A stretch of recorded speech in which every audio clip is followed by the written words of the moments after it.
అందరికీ నమస్కారం. ఈరోజు మన గౌరవ అతిథులు Andhra Pradesh deputy chief minister Pawan Kalyan garu వచ్చారు.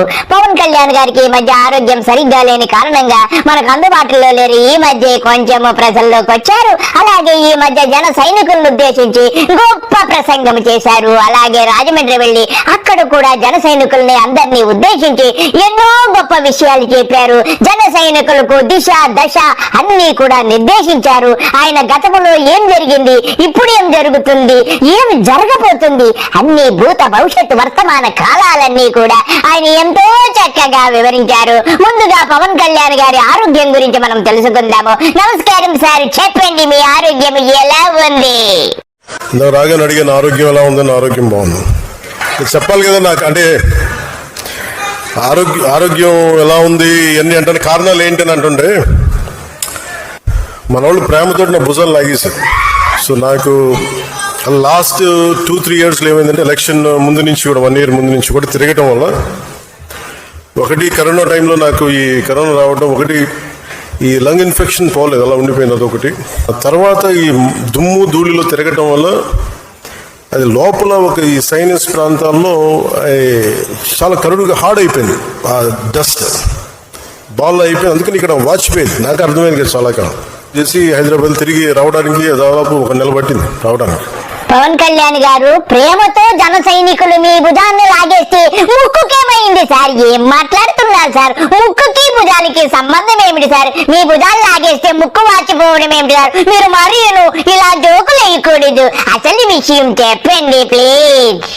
మిగతా వచ్చాం కదా అని చెప్పి ఏంటంటే ఇబ్బందులు అన్ని చేయించుకుంటే ఈ 2 భుజాల మధ్య కూడా టేర్ వచ్చేస్తుంది. వాళ్ళు అడిగారు ఎట్లా క్యాల్సిఫికేషన్ కూడా వచ్చేసింది 2 భుజాలు మన భుజాల్లో ఎట్లా వచ్చింది అని అడిగితే ఏం లేదు నన్ను మా వాళ్ళు ప్రేమతో లాగేశారు అన్నా అని చెప్పి ఒకళ్ళు ఇట్లా ఆగుతారు అట్లా ఆగుతారు. అంటే అంతకుమించి నాకు వేరే కారణాలు కనిపించలేదు. పవన్ కళ్యాణ్ గారు మరీ ఓవరాక్షన్ చేస్తున్నారు. నా చిన్నప్పుడు శివాజీ గణేశన్ సినిమాలు చూసి ఇంత ఓవరాక్షన్ అనుకునేవాడిని. మరి మీరు ఇప్పుడు ఈ ఓవరాక్షన్ నాకేమీ నచ్చలేదు సార్.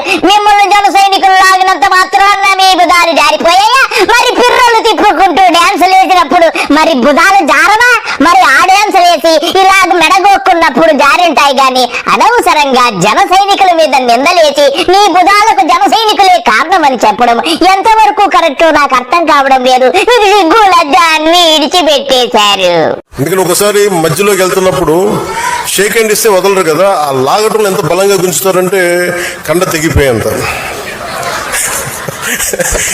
కాదు మీరు ప్రేమగా కండ తెగ్గుంటున్న పర్లేదు, ప్రేమతో తీసుకుంటాం. ఎందుకంటే హీలింగ్ కూడా మీరే చేస్తారు కాబట్టి. మీరు చెప్పేది ఎలాగుందంటే ప్రపంచంలో మీరొక్కరి హీరో అయినట్టు ఇంకా ఎవరు హీరోగా లేనట్టు. ఇంత ఓవర్ యాక్షన్ నేను తట్టుకోలేను గాని ఇకపోతే మనము ఏ కులంలో పుట్టాలి, ఏ మతంలో పుట్టాలి అన్ని విషయాలు కొంచెం మా ప్రేక్షకులకు చెప్పండి. మనందరం ఎక్కడ పుట్టాలి, ఎలా పుట్టాలో మనకు చాయిస్ లేదు. ఏ కులంలో పుట్టాలో మనకు చాయిస్ లేదు, ఎలా పుట్టాలో చాయిస్ లేదు, ఏ మతంలో పుట్టాలో తెలియదు. పవన్ కళ్యాణ్ గారు ఏం మాట్లాడుతున్నారు? మీరు గడుపు కన్నం తింటున్నారో లేదో నాకు తెలియదు కానీ మన చేతిలో ఏముందయ్యా? ఎలా పుట్టాలి, ఏ మతంలో పుట్టాలి, ఏ కులంలో పుట్టాలి ఆ భగవంతుడు నిర్ణయిస్తాడు. నీకు పిచ్చి బాగా ముదిరిపోయింది పవనాలు. కానీ ఏ మతంలో, ఏ కులంలో పుట్టినా, ఏ ప్రాంతంలో పుట్టినా అందరినీ సమానంగా చూడగలమా లేదా అన్నదే మన చేతిలో ఉంది. చెప్పాను, నేను ఒక సామాజిక వర్గానికి చెందిన వ్యక్తిని కాదు. అందుకే నా ఇంటి వెనక కులం పేరు ఉండదు, పవన్ కళ్యాణ్ అంతే నా పేరు. ఏమన్నావు పవన్ కళ్యాణ్? 24 గంటలు ఒకటే సోది. 24 గంటలు కులము మతము తప్ప నీ నోట్లోంచి ఒక్క మంచి మాట వచ్చిందా? నాకు కులం లేదంటావు, మతం లేదంటావు. కులము మతము లేని ఒక్క స్పీచ్ నీ జీవితంలో మాట్లాడావా? నీ బతుకొచ్చాడా? కులం లేనివాండి నా బిడ్డలు క్రిస్టియన్ మతం పాటిస్తారు. కులాల్ని విడదీసి రాజకీయం చేయడానికి రాలా, కులాల్ని కలిపి రాజకీయం చేయడానికి వస్తున్నారు. బీసీల్లో కానీ, ఎస్సీల్లో కానీ, కాపుల్లో కానీ, కాపు సమూహాల్లో కానీ వీరికి సంఖ్యాబలం ఎక్కువ కాబట్టి మీకు ఐక్యత ఉండదు. మీరు ఎప్పుడు రాజ్యాధికారాన్ని చేజిక్కించుకోలేరు. విన్నారు కదా, ఈయన చెవులో ఎవడో చెప్పాడట దళితులు గాని, వెనుకబడిన వర్గాలు గాని, ఈయన కాపు కులం గాని ఎవరు కూడా అధికారం చేజిక్కించుకోలేరని చెవులో చెప్పారట. సిగ్గులేని మాటలు, సిగ్గులేని చేష్టలు. 24 గంటలు నిలువెల్లా కుల గజ్జితోనే నిండిపోయి గోక్కుంటూ ఉంటాడు. 24 గంటలు కులము కులము కులము ఈడు బతుకుచాడా. మీరు ఎందుకు పనికిరారు అనేది దాదాపు నా చెవులకి ఆ మాటలు వినపడతాయి. పవన్ కళ్యాణ్ గారు ఇక కులవస్తులు ఆపేయండి. అసలు మీ జీవితంలో ఎప్పుడైనా గెలుస్తానని అనుకున్నారా? ఇకపోతే మిమ్మల్ని మీ జన సైనికులందరూ తిడుతూ ఉంటారు. మరి మీ అక్క చెల్లెళ్ళ కోసం, అన్నదమ్ముల కోసం ఏం చేస్తున్నారు కొంచెము చెప్పండి. నేను ఒకటే అనుకున్నా, నా చెల్లెళ్ళ భవిష్యత్తు ఇది, నా బిడ్డల భవిష్యత్తు ఇది అనుకున్నా, నా తమ్ముళ్ళ భవిష్యత్తు అనుకున్నా. ఓకే, నన్ను తిడతారు, ఇంకోటి చేస్తారు, కానీ గెలుస్తామో లేదో తెలీదు. ఓడిపోవచ్చు, ఓటమికే సిద్ధపడి నేను రాజకీయాల్లోకి వచ్చాను. రేపు పొద్దున పవన్ కళ్యాణ్ అనే వ్యక్తి సరిగ్గా లేకపోతే తీసి అలా పక్కన పడేయండి, హాట్ పొటాటో లాగా. పవన్ కళ్యాణ్ గారు ప్రజలు అదే ఆలోచిస్తున్నారు. పొటాటో కాదు, పుచ్చొంకాయలాగా మిమ్మల్ని తీసేయడానికి సిద్ధంగా ఉన్నారు. మీకు దమ్ము ధైర్యం ఉంటే మీ మీద ఒక సర్వే నిర్వహించుకోండి. అసలు మీ గ్రాఫ్ ఎలాగుందో తెలుస్తుంది. మీరు మాత్రం పుచ్చొంకాయని ప్రజలందరూ గ్రహించారు. ఈ పుచ్చొంకాయ ఎప్పుడు పోతుందా అని వెయిట్ చేస్తున్నారు పవన్ కళ్యాణ్ గారు. ఇకపోతే పవన్ కళ్యాణ్ గారు, గతంలో మీరు ఒక ఓడ ఎక్కి బియ్యము ఉన్న ఓడను ఎక్కి షీజ్ ద షిప్ అని చెప్పి ఓవరాక్షన్ చేశారు కదా. ఆ ఓవరాక్షన్ తర్వాత మీరు ఏమి పొడిచారో కొంచెం మాకు తెలియజేయండి. సీజ్ ద షిప్ అంటే 6 వారాలు ఆఫ్ చేయగలిగాం. 5 వారాలు సార్, 5 వారాల ఒక 5 వారాలు ఆఫ్ చేయగలిగాం. ఎందుకంటే మళ్ళీ జాతి దాంట్లో నిజంగా ఎక్స్పోర్ట్ చేసే రైస్ కూడా ఉంటుంది. అంటే ఇంత కష్టంగా ఉంది, కానీ రాజీ లేకుండా పోరాటం చేస్తాం. మరి ఇలాంటి దానికి ఏం చేయాలి అంటే ఫండమెంటల్ పాలసీ మార్చాలి. అది కేంద్ర ప్రభుత్వంతో కూర్చుంటామా, మిగతా ప్రభుత్వాలతో కూర్చుంటామా, అసలు కేంద్రం దీన్ని దృష్టిలో పెట్టాలి. సో అందుకని ర్యాండమ్ గా మీరు ఒక నినాదం కింద చేసేయకండి. సరే, నువ్వు చెప్తున్నట్టే చేస్తాం, కానీ సీజ్ ద షిప్ అని నువ్వేం పీకావా వాడ నుంచి 4 రోజుల తర్వాత విడిచిపెట్టేసారు, వెళ్ళిపోయింది. మరి మోడీతో మాట్లాడేస్తాను అని ఎంతో ఓవరాక్షన్ చేసావు. మరి ఇప్పటికి 2 ఏళ్ళు అయింది, ఏం పీకావో చెప్పని ప్రజలు అడుగుతున్నారు. సిగ్గు లజ్జ విడిచిపెట్టేసి మాట్లాడకు నువ్వు. ఓటున్నదేంటి మీరు కూర్చోబెట్టి స్మగ్లింగ్ చేయడానిక? Seize the ship. If any pressure comes from central government, we'll see. Pawan Kalyan garu, seize the ship లో మీరు పీకింది ఏమీ లేదు, కానీ ముద్రగడ పద్మనాభం గారి గురించి చెప్పండి. అందరూ వినాలని ఎంతో ఆసక్తితో ఉన్నారు. ఒక్కొక్కసారి నా గురించి మాట్లాడాలంటే మీ నోళ్లు మూత పడే వరకు అందరి చేత మాట్లాడిస్తాను, గుర్తుపెట్టి. నువ్వు ఓడిపోతే నీ పేర్లు మార్చుకుంటాను ఎవరిని మాట్లాడారట్లా? ఇంకా సభ్యత సంస్కారం కాదు అని చెప్పి నేను మాట్లాడలే. ఇంకా మీరు స్థాయి దాటేశారు. మీరు ఎవడన్నా సరే మీరు మీ వాదనే చెప్తాను, మీ కుల వాదనే చెప్తాను కాపు నాయకులందరికీ. పవన్ కళ్యాణ్ గారు, నీకు తప్ప ఈ ప్రపంచంలో ఎవరికి కూడా ఇంత కులగజ్జుండదు. నీకు ఏమంటారు, తామర పట్టినట్టు నీకు నిలువెల్లా కులము కులము కులము. నీ బతుకు చెడ మొదలు పెట్ట. మిగతా కులాల్లో చూసారా ఎక్కడన్నా? జగన్ గారి సామాజిక వర్గంలో చూసారా వాళ్ళ కులం నుంచి కూర్చున్న నాయకులు మాట్లాడారు ఎప్పుడన్నా?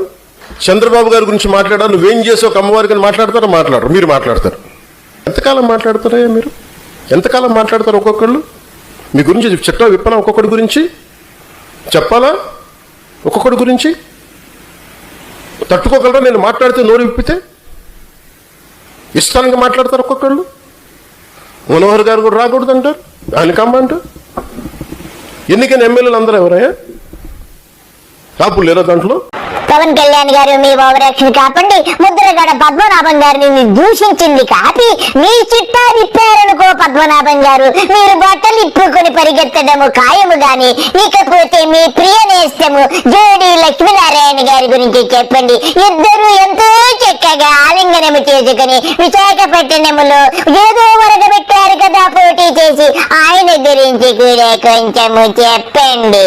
జేడీ గారు ఉండేవాళ్ళు, ఎక్కడికి వెళ్ళినా రాజమండ్రి ఎక్కడికి వెళ్ళినా ఈశ్వరుడు ఎక్కడికి వెళ్ళిన జేడీ గారిని పార్టీలో చేర్చుకోవాలని, జేడీ గారిని పార్టీలో చేర్చుకోవాలన్నారు.